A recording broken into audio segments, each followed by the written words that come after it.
Hello everyone. सो हम EMRS KVS जिनका भी Tier 2 का एग्ज़ाम लगा हुआ है जिसमें कंप्यूटर आना है, उसमें डिस्क्रिप्टिव क्वेश्चंस भी आने हैं। तो उसके लिए हम एक इम्पॉर्टेंट क्वेश्चंस की सीरीज स्टार्ट कर रहे हैं जिसका आज पार्ट 1 है।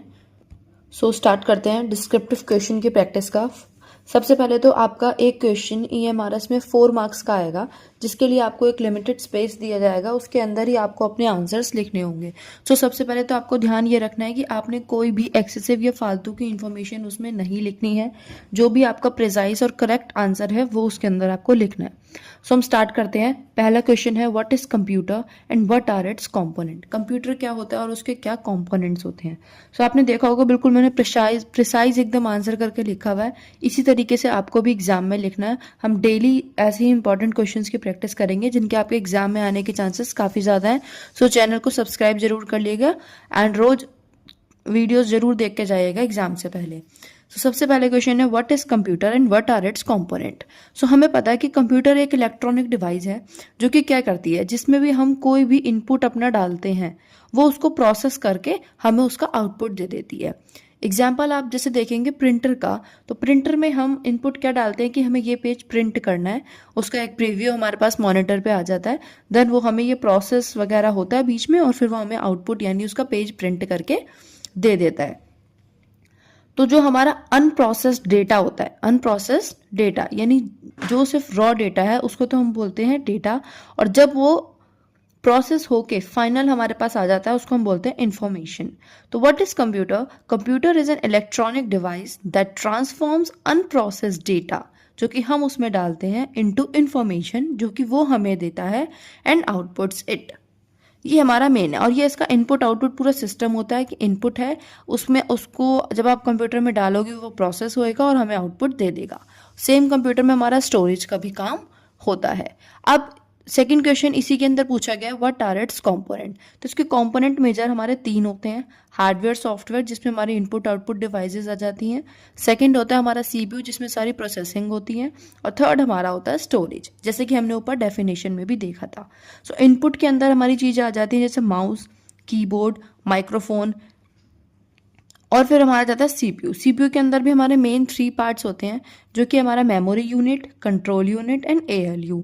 फिर उसके बाद यही हमें प्रोसेस इसके अंदर होके हमें आउटपुट मिल जाता है। आउटपुट डिवाइसेस हमारी कुछ होती हैं जैसे monitor, printer and speaker. Secondary storage devices इसमें होते हैं जिसमें सारी चीज़ें स्टोर होके रहती हैं, जैसे हमारी HDD और SSD। इसके अंदर हमारे जितने भी डॉक्यूमेंट्स वगैरह हैं वो सब स्टोर होते हैं। तो इस तरीके से आपको एक 4 मार्क्स का प्रिसाइज आंसर करके लिखना है जिसमें कि आपको अच्छे मार्क्स मिलने के चांसेस है, मैक्सिमम मार्क्स मिलने के चांसेस हैं। और आप ज़्यादातर ध्यान दें, आप देखेंगे तो मैंने आंसर्स में फ्लो चार्ट्स वगैरह का यूज़ करा है, डायग्राम्स वगैरह का यूज़ करा है। तो आपको भी एग्जाम में इसी तरीके से करना है, रेदर कि आप एक बड़ा सा पैराग्राफ लिख दो तो उसमें मार्क्स कम मिलने के चांसेस होते हैं सेम इन्फॉर्मेशन के। सेकंड हमारा क्वेश्चन आता है difference between hardware and software. तो देखो हार्डवेयर हमारे कंप्यूटर के अंदर क्या होते हैं, जितने भी फिजिकल पार्ट्स होते हैं जो कि हमें दिखते हैं, जो कि हमारे पास है, जैसे माउस, कीबोर्ड, मॉनिटर, ये सब हमें दिख रहे हैं, फिजिकल पार्ट्स है कंप्यूटर के, तो इनको तो हम बोलते हैं हार्डवेयर। और सॉफ्टवेयर हमारे जो कंप्यूटर के अंदर प्रोग्राम्स वगैरह किए जाते हैं, इंस्ट्रक्शंस वगैरह होती हैं, वो हमारे होते हैं सॉफ्टवेयर, जो कि हमारे पास एज अ फिजिकली प्रेजेंट नहीं होते। हार्डवेयर को हम टच भी कर सकते हैं एंड सॉफ्टवेयर को हम टच नहीं कर सकते। अब कंप्यूटर के अंदर कोई हमने इंस्ट्रक्शन डाली हुई है उसको हम कैसे टच करेंगे, बट हम हार्डवेयर को टच कर सकते हैं, माउस को, कीबोर्ड को। हार्डवेयर टेंजिबल यानी हम इसको देख सकते हैं, हार्डवेयर इज टेंजिबल। सॉफ्टवेयर को हम नहीं देख सकते। Hardware can perform any task without software, यानी सॉफ्टवेयर नहीं भी होगा, जैसे माउस है, सपोज करो ये हमारे पास माउस है, अगर हमारे पास कोई सॉफ्टवेयर नहीं है तो क्या हम इसको क्लिक नहीं कर सकते? कर सकते हैं, हम इसको इसका टास्क परफॉर्म करवा सकते हैं without any software. But software जो है वो हार्डवेयर के बिना अपना काम नहीं कर सकता। उसके बाद है हार्डवेयर हमारे फिजिकल पार्ट है that causes processing of data, जिससे प्रोसेसिंग होगी डेटा की। बट सॉफ्टवेयर क्या है कि अब वो जो प्रोसेसिंग होगी उसके कुछ इंस्ट्रक्शंस होंगे कि वो कैसे प्रोसेसिंग होनी है, क्या होना है उसमें, वो सारा सेट ऑफ इंस्ट्रक्शंस होता है जिसको हम सॉफ्टवेयर बोलते हैं। हार्डवेयर हमारे 3 टाइप का होता है, इनपुट, आउटपुट और स्टोरेज। इनपुट जो हम अंदर डाल रहे हैं, आउटपुट जो निकल के आ रहा है, और स्टोरेज जो भी चीज हमने सेव करी, डॉक्यूमेंट्स, फाइल्स, सारी चीजें वो स्टोरेज में आ जाएंगी। सॉफ्टवेयर हमारे 2 टाइप्स के होते हैं, ऑपरेटिंग सिस्टम सॉफ्टवेयर और एप्लीकेशन सॉफ्टवेयर। ये भी हम आगे पढ़ेंगे ऑपरेटिंग सिस्टम चैप्टर के अंदर। एग्जाम्पल अगर हम देखें तो हार्डवेयर के हो जाएंगे mouse, keyboard, CPU, monitor. Software का हमारा एग्जाम्पल हो जाएगा ब्राउजर, विंडोज, एप्लीकेशंस, ये सब। क्वेश्चन थर्ड हमारा मेन आता है difference between main frame and super computer. तो देखो सुपर कंप्यूटर क्या होते हैं हमारे, ये हमारे लार्ज और जितनी भी कॉम्प्लेक्स मैथमेटिकल ऑपरेशंस होती हैं उनको परफॉर्म करने के लिए यूज किए जाते हैं। और मेन फ्रेम कंप्यूटर हमारे होते हैं ये लार्ज डेटाबेस, जैसे बहुत ज़्यादा आपके पास डेटा है उसको स्टोर करने के लिए यूज होता है। और अगर नंबर ऑफ यूजर्स बहुत सारे हैं, इकट्ठा यूज करना चाहते हैं सभी, तो उसके लिए हमारा मेन फ्रेम यूज होता है। और बड़ी बड़ी कॉम्प्लेक्स मैथमेटिकल ऑपरेशंस के लिए सुपर कंप्यूटर यूज होता है। नेक्स्ट, सुपर कंप्यूटर की स्पीड जो है वो मेन फ्रेम कंप्यूटर से ज़्यादा होती है। मेन फ्रेम कंप्यूटर की जो है वो पर सेकंड में मिलियंस ऑफ इंस्ट्रक्शंस एग्जीक्यूट कर सकता है। और यहीं अगर हम सुपर कंप्यूटर की बात करें तो वो बिलियंस ऑफ इंस्ट्रक्शंस को एग्जीक्यूट कर सकता है एक साथ। सुपर कंप्यूटर्स हमारे कॉस्टली भी होते हैं, सबसे ज़्यादा कॉस्टली यही होते हैं सुपर कंप्यूटर। और मेन फ्रेम कंप्यूटर इससे कम थोड़े कॉस्टली होते हैं। सुपर कंप्यूटर्स हमारे जो मोस्टली बिल्ड किए जाते हैं वो एक स्पेसिफिक टास्क बनाने के लिए करने के लिए यूज़ किए जाते हैं।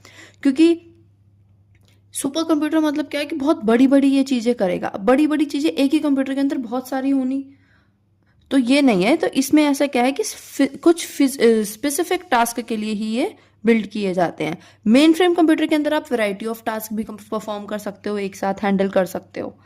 Next, super computers find their applications. अब जैसे हमने देखा कि स्पेसिफिक टास्क के लिए, जैसे न्यूक्लियर वेपन के लिए हमने यूज़ करा है ना, साइमलेशन के लिए हमने यूज़ करा, ये तो सिर्फ एक कुछ फील्ड्स के लिए यूज़ किया जाता है।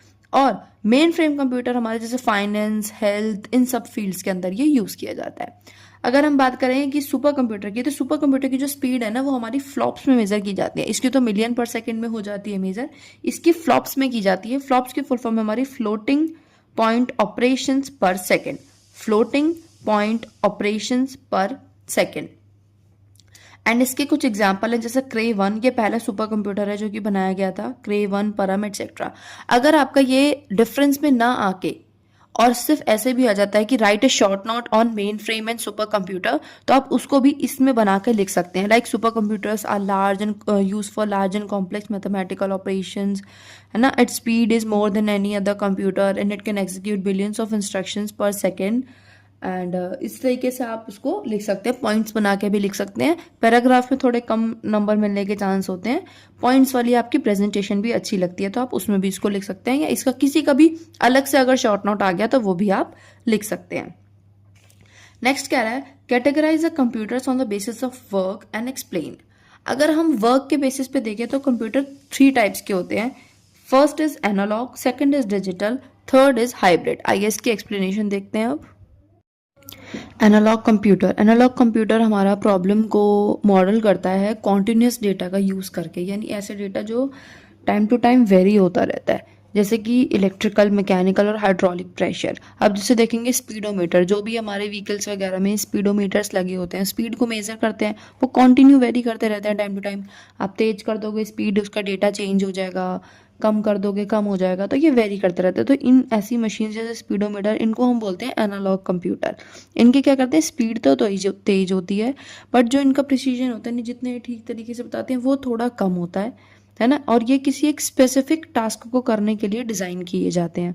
ये डेटा अपने अंदर स्टोर नहीं रखते। देखो आपकी स्पीड कितनी थी बाइक चलाते हुए, कब थी, ये डेटा इसके अंदर स्टोर नहीं रहता। At a time, at present आपकी कितनी स्पीड है वो ये दिखाता है हमारा एनालॉग कंप्यूटर। सो इसके अंदर डेटा स्टोर नहीं होता है और ये किसी एक स्पेसिफिक टास्क को करने के लिए बनाए जाते हैं। Do not store data. इसके एग्जाम्पल हो जाएगा हमारा स्पीडोमीटर्स और सिस्मोग्राफ्स, जो अर्थक्वेक की हमारी वेव्स वगैरह को मेजर करती हैं।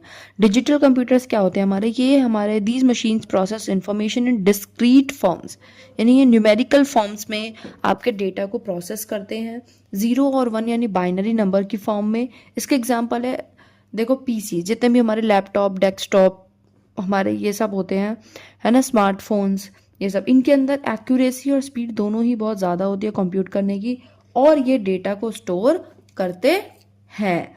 तो हमने देखा था एनालॉग कंप्यूटर डेटा को स्टोर नहीं करता, ये काम करता है कॉन्टिन्यूस में। डिजिटल काम करता है डिस्क्रीट फॉर्म में। ये एमसीक्यू में भी आ सकता है, कॉन्टिन्यूस डेटा कौन से कंप्यूटर यूज करता है, एनालॉग, डिजिटल या hybrid. So analog. Discrete, digital. Data store नहीं करता, एनालॉग। डेटा स्टोर करता है, डिजिटल।